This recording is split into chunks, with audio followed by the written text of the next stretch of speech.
This is Colin Campbell, the author of the China Study. The China Study has become an absolute phenomenon, and Colin has become an absolute hero. He's one of my heroes. Colin Campbell, please say a few words for this wonderful crowd. Thank you, Rip. Gosh, I've had a lot of interesting experiences over the last 53 years, but this has got to be one of the most interesting ones.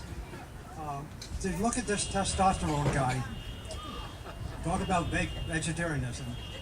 I heard more in the last 30 minutes or 40 minutes or whatever it was here from Rip about medicine than I think I've heard in 40 years from my colleagues in medicine and science. What he has done in a very practical setting. Can you hear me? Like an ice cream cone. Okay, right. There you go. Okay. Perfect.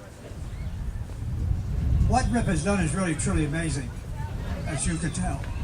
As I say, to get a testosterone guy like that talking like what he does and what he has been able to accomplish, I really find amazing. I should tell you a little story that maybe some of you may know if you've read the China Study. I came from a dairy farm, milking cows, pretending at times to try to be a cowboy, and I shouldn't say that here in Texas, but went off to school and was all interested in trying to promote the consumption of animal-based protein.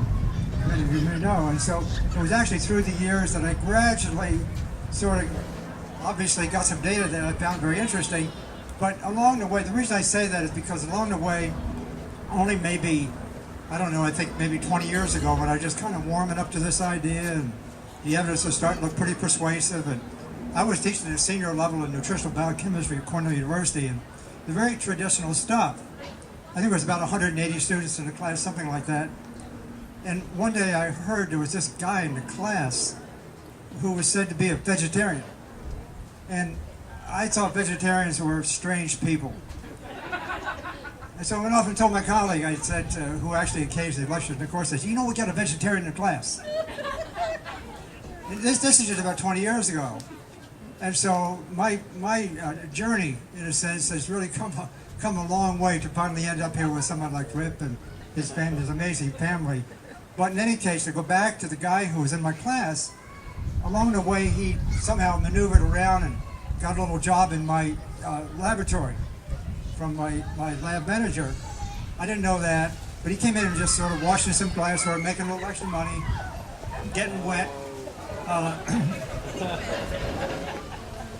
Anyhow, it turned out that he got interested in running. And in Ithaca, New York, we have a pretty good running club, and so he decided to run it. He won it. And the next thing to do, he started doing more. Eventually ended up in the Olympics, and he holds the record for the fastest marathon time in the Olympics. All the way from that point onwards, I said there must be something to this story. I think we better wrap it up. Thank you very much for being here. I want to get out of the way. Very nice.